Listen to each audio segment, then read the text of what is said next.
Good afternoon. Thank you very much. Today, I'm here to tell you that the Western world is in danger. And it is endangered because those who are supposed to have to defend the values of the West are co-opted by a vision of the world that inexorably leads to socialism and thereby to poverty. Unfortunately, in recent decades, motivated by some well-meaning individuals willing to help others, and others motivated by the wish to belong to a privileged caste, the main leaders of the Western world have abandoned the model of freedom for different versions of what we call collectivism. We're here to tell you that collectivist experiments are never the solution to the problems that afflict the citizens of the world. Rather, they are the root cause. Do believe me, no one better placed than us, Argentines, to testify to these 2 points. When we adopted the model of freedom back in 1860, in 35 years we became a leading world power. And when we embraced collectivism over the course of the last 100 years, we saw how our citizens started to become systematically impoverished, and we dropped to spot number 140 globally. But before having the discussion, it would first be important for us to take a look at the data that demonstrate why free enterprise capitalism is not just the only possible system to end world poverty, but also that it's the only morally desirable system to achieve this. If we look at the history of economic progress, we can see how between the year 0 and the year 1800 approximately, world per capita GDP practically remained constant throughout the whole reference period. If you look at a graph of the evolution of economic growth throughout the history of humanity, you would see a hockey stick graph, an exponential function that remained constant for 90% of the time and which was exponentially triggered starting in the 19th century. The only exception to this history of stagnation was in the late 15th century with the discovery of the American continent. But for this exception, throughout the whole period between the year 0 and the year 1800, global per capita GDP stagnated. Now, it's not just that capitalism brought about an explosion in wealth from the moment it was adopted as an economic system. But also, if you look at the data, what you will see is that growth continues to accelerate throughout the whole period. And throughout the whole period between the year 0 and the year 1800, the per capita GDP growth rate remained stable at around 0.02% annually, so almost no growth. Starting in the 19th century, with the Industrial Revolution, the compound annual growth rate was 0.66%. And at that rate, in order to double per capita GDP, you would need some 107 years. Now, if you look at the period between the year 1900 and the year 1950, the growth rate accelerated to 1.66% a year. So you no longer need 107 years to double per capita GDP, but 66. And if you take the period between 1950 and the year 2000, you will see that the growth rate was 2.1%. Again, the CAGR, which would mean that in only 33 years we could double the world's per capita GDP. This trend, far from stopping, remains well alive today. If we take the period between the year 2000 and 2023, the growth rate again accelerated to 3% a year, which means that we could double world per capita GDP in just 23 years. That said, when you look at per capita GDP since the year 1800 and until today, what you will see is that after the Industrial Revolution, global per capita GDP multiplied by over 15 times, which meant a boom in growth that lifted 90% of the global population out of poverty. We should remember that by the year year 1800, about 95% of the world's population lived in extreme poverty, and that figure dropped to 5% by the year 2020, prior to the pandemic. The conclusion is obvious.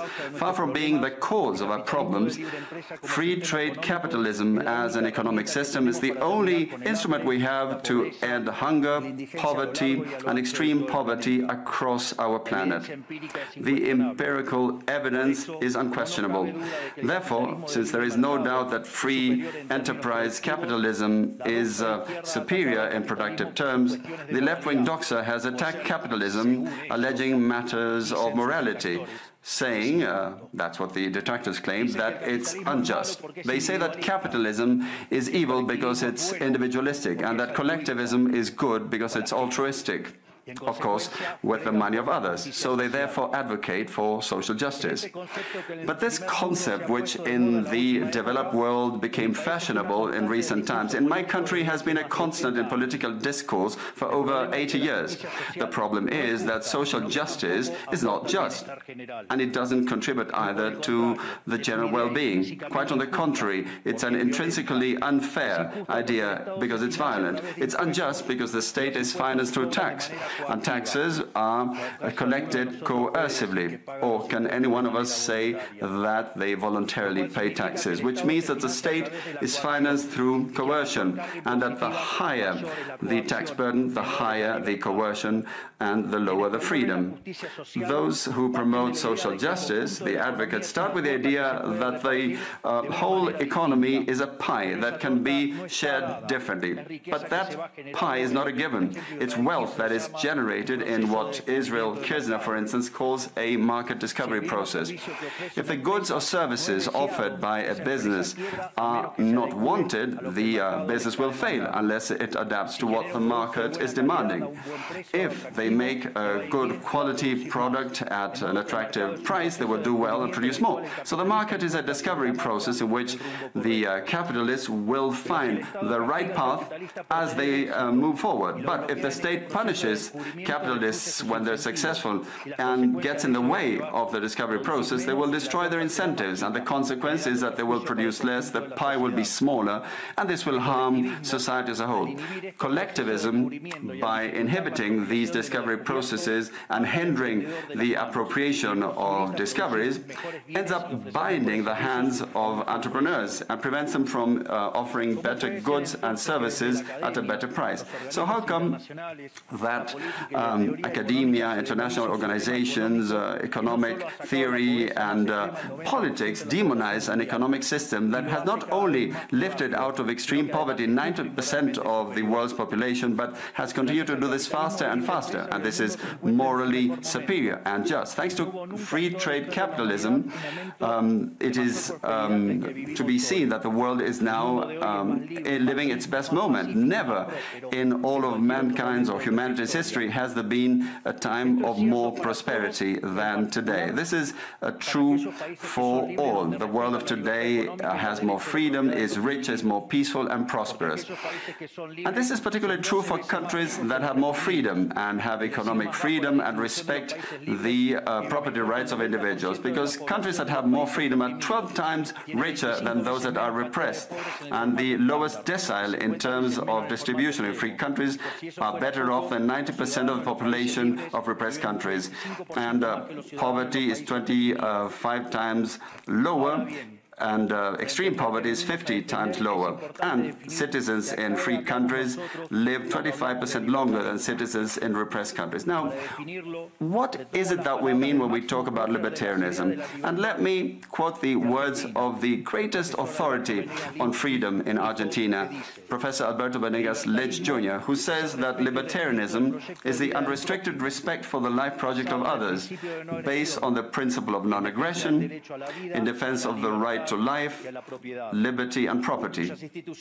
Its fundamental institutions being private property, markets free from state intervention, free competition, the division of labor, and social cooperation, as part of which success is achieved only by serving others with goods of better quality or at a better price. In other words, capitalists Successful business people are social benefactors who, far from appropriating the wealth of others, contribute to the general well-being.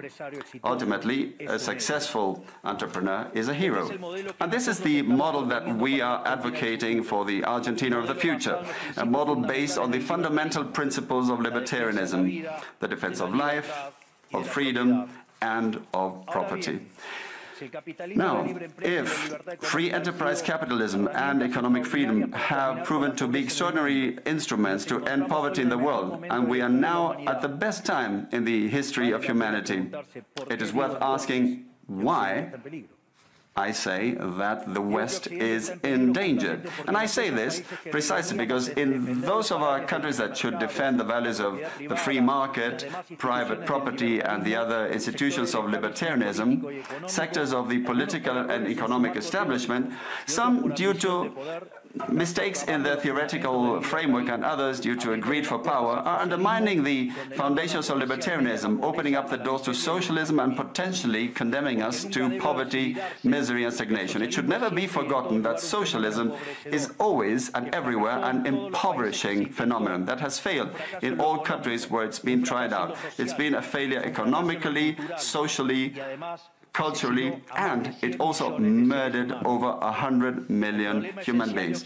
The essential problem in the West today is not just that we need to come to grips with those who, even after the fall of the Berlin Wall and the overwhelming empirical evidence, continue to advocate for impoverishing socialism. But there's also our own leaders, thinkers, and academics who, relying on a misguided theoretical framework, undermine the fundamentals of the system that has given us the greatest expansion of wealth and prosperity in our history. The theoretical framework to which I refer is that of neoclassical economic theory, which designs a set of instruments that unwillingly, or without meaning to, ends up serving the intervention by the state, socialism, and social degradation. The problem with neoclassicals is that the model they fell in love with does not map reality, so they put down their mistakes to supposed market failures rather than reviewing the premises of the model. On the pretext of a supposed market failure, regulations are introduced which only create distortions in the price system, prevent economic calculus, and therefore also prevent saving, investment, and growth. This problem lies mainly in the fact that not even supposedly libertarian economists understand what the market is, because if they did understand, it would quickly be seen that it's impossible for there to be something along the lines of market failures. The market is not a mere graph describing a curve of supply and demand. The market is a mechanism for social cooperation where you voluntarily exchange ownership rights. Therefore, based on this definition, talking about a market failure is an oxymoron. There are no market failures. If transactions are voluntary, the only context in which there can be a market failure is if there is coercion. And the only one that is able to coerce generally is the state, which holds a monopoly on violence. Consequently, if someone considers that there is a market failure, I would suggest that they check to see if the state intervention involved. And if they find that that's not the case, I would suggest that they check again, because obviously there's a mistake. Market failures do not exist. An example of these so-called market failures described by the neoclassicals are the concentrated structures of the economy. However, without increasing returns to scale functions, whose counterpart are the concentrated structures of the economy, we couldn't possibly explain economic growth since the year 1800 until today. Isn't this interesting? Since the year 1800 onwards, with population multiplying by 8 or 9 times, per capita GDP grown by over 15 times. So there are growing returns, which took extreme poverty from 95% to 5%. However, the presence of growing returns involves concentrated structures. what we would call a monopoly. How come then that something that has generated so much well-being for the neoclassical theory is a market failure? Neoclassical economists think outside of the box. When the model fails, you shouldn't get angry with reality, but rather with the model and change it. The dilemma faced by the neoclassical model is that they say they wish to perfect the functioning of the market by attacking what they consider to be failures. But in so doing, they don't just open up the doors to socialism, but also go against economic growth. An example, regulating monopolies, destroying their profits and destroying growing returns automatically would destroy economic growth. In other words, whenever you want to correct a supposed market failure inexorably, as a result of not knowing what the market is, or as a result of having fallen in love with a failed model, you are opening up the doors to socialism and condemning people to poverty.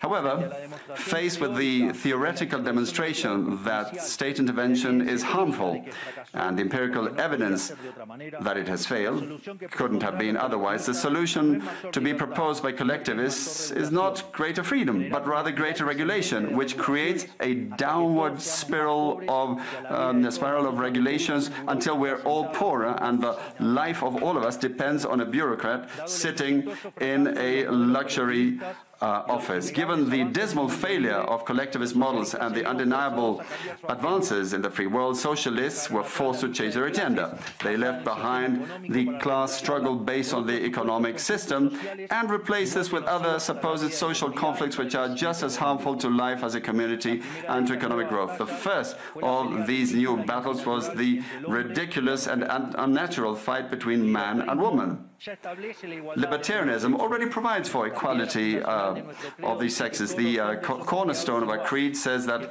all humans are created equal, that we all have the same unalienable rights granted by the Creator, including life, freedom, and ownership. All that this radical feminism agenda has led to is greater state intervention to hinder the economic process, giving a job to bureaucrats who have not contributed anything to society. Examples, ministries of women or international organizations devoted to promoting this agenda. Another conflict presented by socialists is that of humans against nature, claiming that we human beings damage the planet, which should be protected at all costs, even going as far as advocating for population control mechanisms or the bloody abortion agenda. Unfortunately, these harmful ideas have taken a strong hold in our society. Neo-Marxists have managed to co-opt the common sense of the Western world, and this they have achieved by appropriating the media, culture, universities, and also international organizations. The latter case is the most serious one, probably, because these are institutions that have enormous influence on political and economic decisions of the countries that make up the multilateral organizations. Fortunately, there's more and more of us who are daring to make our voices heard, because we see that if we don't truly and decisively fight against these ideas, the only possible fate is for us to have increasing levels of state regulation, socialism, poverty, and less freedom, and therefore will be having worse standards of living. The West has unfortunately already started to go along this path. I know to many it may sound ridiculous to suggest that the West has turned to socialism, but it's only ridiculous if you only limit yourself to the traditional economic definition of socialism, which says that it's an economic system where the state owns the means of production. This definition, in my view, should be updated in the light of current circumstances. Today, states don't need to directly control the means of production to control every aspect of the lives of individuals. With tools such as printing money debt, subsidies, controlling the interest rate, price controls, and regulations to correct the so-called market failures. They can control the lives and fates of millions of individuals. This is how we come to the point where, by using different names or guises, a good deal of the generally accepted political offers in most Western countries are collectivist variants, whether they proclaim to be openly communists, fascists, Nazis, socialists, social democrats, national socialists, Democrat Christians, Christian Democrats, neo-Keynesians, progressive, populist, nationalists, or globalists. At bottom, there are no major differences. They all say that the state should steer all aspects of the lives of individuals. They all defend a model contrary to that one which led humanity to the most spectacular progress in its history. We have come here today to invite the rest of the countries in the Western world to get back on the path of prosperity, economic freedom, limited government, and unlimited respect for private property are essential elements for economic growth. And the impoverishment produced by collectivism is no fantasy, nor is it an inescapable fate. But it's a reality that we Argentines know very well. We have lived through this, we have been through this, because as I said earlier, ever since we decided to abandon the model of freedom that had made us rich, we have been caught up in a downward spiral, as part of which we are poorer and poorer day by day. So this is something we have lived through, and we are here to warn you about what can happen if the countries in the Western world that became rich through the model of freedom stay on this path of servitude. The case of Argentina is an empirical demonstration that no matter how rich you may be, or how much you may have in terms of natural resources, or how skilled your population may be, or educated, or how many bars of gold you may have in the central bank, if measures are adopted that hinder the free functioning of markets, free competition, free price systems, if you hinder trade, if you attack private property, the only possible fate is poverty. Therefore, in concluding, I would like to leave a message for all business people here and for those who are not here in person but are following from around the world. Do not be intimidated either by the political class or by parasites who live off the state. Do not surrender to a political class that only wants to stay in power and retain its privileges. You are social benefactors, you're heroes, you're the creators of the most extraordinary period of prosperity we've ever seen. Let no one tell you that your ambition is immoral. If you make money, it's because you offer a better product at a better price, thereby contributing to general well-being. Do not surrender to the advance of the state. The state is not the solution. The state is the problem itself. You are the true protagonists of this story. And rest assured that as from today, Argentina is your staunch, unconditional ally. Thank you very much, and long live freedom. Damn it.